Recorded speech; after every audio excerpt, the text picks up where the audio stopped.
blessing and assurance dyan.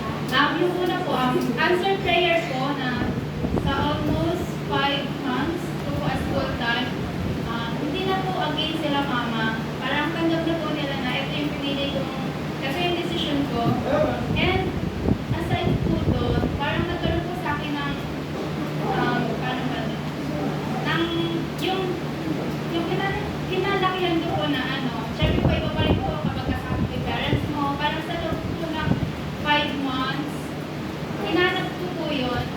And ayun po, nag-start na po ako ng mga past few weeks, nanlamig.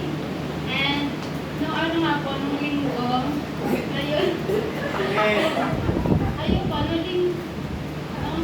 last Sunday po, nagpaalam po ako kay Pastor na uwi po sa amin.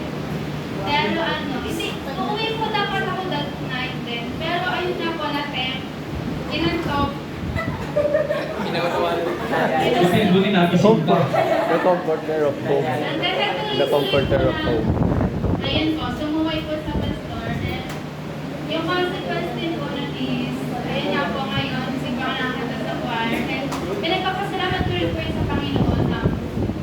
Alam ko po na pinahintulutan niyo ng Panginoon para din po matuto din po ako na sabi ko nga po noong una na goal ko po talaga in my almost 4 years na po dito po goal ko po talaga na hindi po talaga magpapasuspend no record of pag-tax late nga po pero nga po yun nga po hindi naman din po talaga may iwasan yung mga ganong pangyayari na kailangan mangyari yung bagay na yun para may matutunan na hindi ka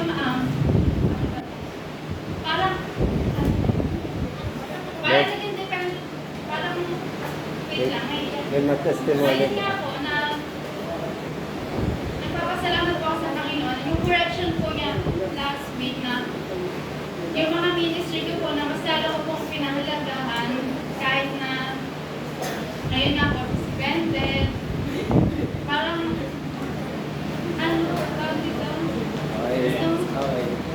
Nung tinausap ako ni Pastor nga po, sinabi niya sa akin na ganito nga po yung mangyayari. Parang naisip ko po noon, na sayang nga ako na ba't ko pa yung ginawa, tuloy ganito nangyari. Parang nangihinayang din ako kasi yung goal ko na matagal ko nang iniingatan, ayun, nagkaroon na ng suspension, gano'n po. And nagpapasalamat din po ako sa man of God na may preacher po na sa encouragement po niya na noong mga times po na sa nalalamig, andyan po siya para encourage po ako. Tapos po, ipapasalamat din po ako sa mga ladies po dito, lalo na po kay Ate Rose. Ayun nga po kanina po, may kwento ko lang din. Bago pa po mag-start yung service, nagkaroon din po ng konting iyakan.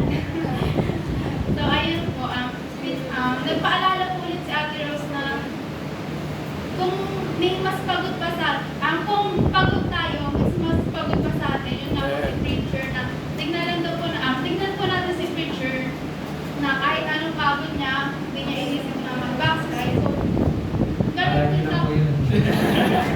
Dapat tayo. So, ayun lang po, pagsama po sa Panginoon. Amen.